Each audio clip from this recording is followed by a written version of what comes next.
In 2020, a cyber attack was carried out by a group of Russian-backed hackers that infiltrated the US federal government along with thousands of other global organizations. Multiple attack vectors were used during this attack, including attacks on Microsoft, SolarWinds, and VMware, but this presentation will focus solely on the SolarWinds exploit. SolarWinds is a software company that creates products designed to help businesses manage their networks and IT infrastructure. One of their most popular products is the Orion platform, which is a network monitoring software used by hundreds of organizations around the world, including the US federal government. In this case, the attackers were able to use a supply chain attack to gain access to the build systems belonging to Orion, which is how they were able to access federal government data and confidential information of other high-level targets.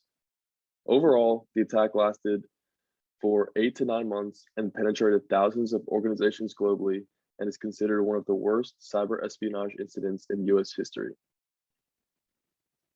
Even though SolarWinds was a very large, trusted software company, prior to the attack, they took a lot of shortcuts when it came to cybersecurity.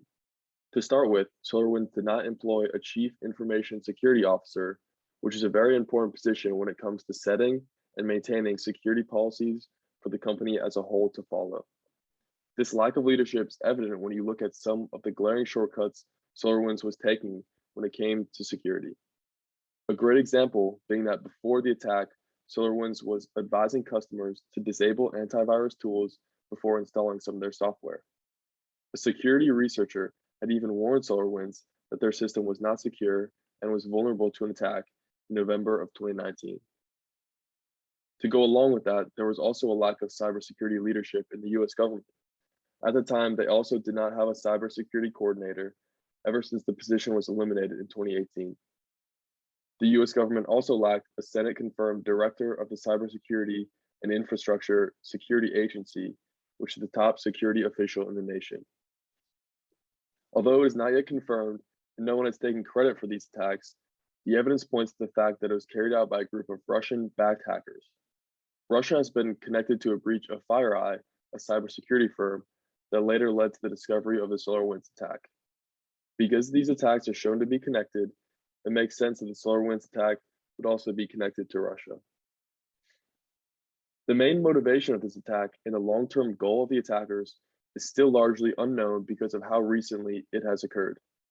But it is safe to assume that the overarching goal was to gain access to confidential US government data and data of other Fortune 500 companies in the US. The information the attackers gained could be used to increase their influence around the world and possibly even lead to larger attacks on bigger factions of the US government, like the CIA or NSA.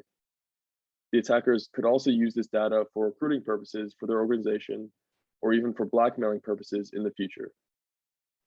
It is very important for us to study this attack in order to truly understand the importance of methodical and comprehensive cybersecurity protocols.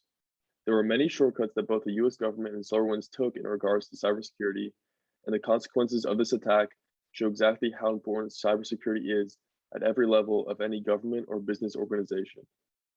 This attack also gives us an interesting look at the effects and operation of a long-term attack spanning over 8 months. The slow approach the attackers took helped lead to a deeper infiltration, which in turn allowed them to access more confidential information. Like I stated earlier, the 2020 US federal government data breach had a few different attack vectors, including Microsoft and VMware, but we will just focus on the attack vector related to SolarWinds hack in particular. The attack method that was used was a supply chain attack where the hackers were able to gain access to the build system via SolarWinds Microsoft Office 365 accounts. In September of 2019, the attackers were able to establish a foothold in the publishing infrastructure of SolarWinds. This meant that they were now able to modify software updates that were being created by the company. The first modification made by the hackers was initially just a proof of concept modification in early October of 2019. They then used the next few months to set up a command and control infrastructure. Their plan was to use this, like any other command and control infrastructure, to direct the activities of the internet-connected devices whose security they had already breached. Starting in March of 2020, they began planting remote access Trojan or rat malware into the software Orion updates. This rat malware, when installed on a user's device, would lay dormant for around 2 weeks, then execute its payload and attempt to connect to the command and control server. If the malware successfully connected a device, the attackers would then have a backdoor into that device that they could use to continually exploit. Once the attackers were inside a compromised system, they would then pivot or use the compromised system to try and exploit other systems on the same network. This pivoting allowed them to avoid firewalls and made infecting other machines in the network a lot easier. Because Orion was hooked up to Microsoft Office 365 accounts, the attackers could also look through emails for confidential documents and for other certificates that could allow them deeper access. For example, the hackers were able to find certificates that allowed them to sign SAML tokens, which allowed them to carry out spoofing attacks inside of the network. Once they had these tokens and the deeper access had been gained, disabling the compromised software inside of Orion was no longer enough to get rid of the attacker's access. The attack was only discovered because the cybersecurity firm FireEye announced they had been hacked by what was believed to be Russian state-sponsored attackers on December 8, 2020. And then during the investigation of their own breach, FireEye discovered the SolarWinds supply chain attack. After further investigation, it was discovered that these two attacks were in fact related. FireEye also stated that the attacks were very consistent with that of SRV, which is Russia's foreign intelligence service, further pointing to the fact that Russia was involved in this attack. There have also been claims from FireEye, SolarWinds, and the US government that the attack could have been related to the hacker groups Berserk Bear and Cozy Bear. In terms of the full extent of this attack, SolarWinds reported that of their 33,000 Orion users, 18,000 users downloaded the compromised version. Of those 18,000 users, the organizations that are known to have installed the compromised update are the US Treasury Commerce Department, the CDC, the Justice Department, along with additional federal departments, most Fortune 500 companies, and parts of the British government.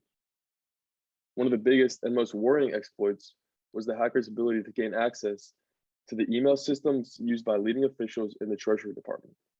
These systems hold very sensitive information involving decisions that move the stock market and decisions that directly relate to economic sanctions in the Federal Reserve. But again, because of how recent this attack was, a lot of the exploits are still being investigated, and in some cases, it is still too early to tell what damage the hackers could do with the information they stole. However, SolarWinds as a company are definitely feeling the immediate consequences of the attack. Kevin Thompson, the longtime CEO, retired a few days before the cyber attack was publicly confirmed, and two large private equity firms sold a large amount of SolarWinds stock, which was a direct consequence of the attack. The Cybersecurity and Infrastructure Security Agency also advised that every system that exposed credentials to SolarWinds be reset. But even with this reset, since the attackers altered and even deleted records, former Homeland Security Advisor Thomas P. Bossert stated that it could take years to completely remove the attackers from the US networks. The attack also caused a major inconvenience to thousands of SolarWinds customers who had to take systems offline and carry out months of decontamination procedures. In conclusion, as we look back on this attack as a whole, it is easy to see why it is considered one of the worst cyber espionage incidents in US history. With a surprising lack of cybersecurity leadership in SolarWinds and the US government, small shortcuts were bound to happen, which can expose companies to major attacks like this. And although we are aware of just how serious the attack was, the overarching plan of the attackers and the long-term effects of this attack are still yet to be seen. At this point in the investigation, the US government is aware of the majority of the data that was leaked, but there is still worry about what effects might be felt in the future. However, on a more positive note, the hack could help to accelerate much needed change in the cybersecurity industry. One concept that is being pushed now more than ever is the policy that companies should assume there is already a breach rather than just reacting to attacks when they are discovered. The attack may also lead to a stronger relationship with the US government and the cybersecurity industry. The Biden administration recently announced tough sanctions on Russia as a response to the SolarWinds attack, which is a great example of how the government is beginning to take cyber threats more seriously. There is still a lot to be learned about this attack and its greater effect, but it's very clear now, more than ever, how important cybersecurity is at every level of software use and software production.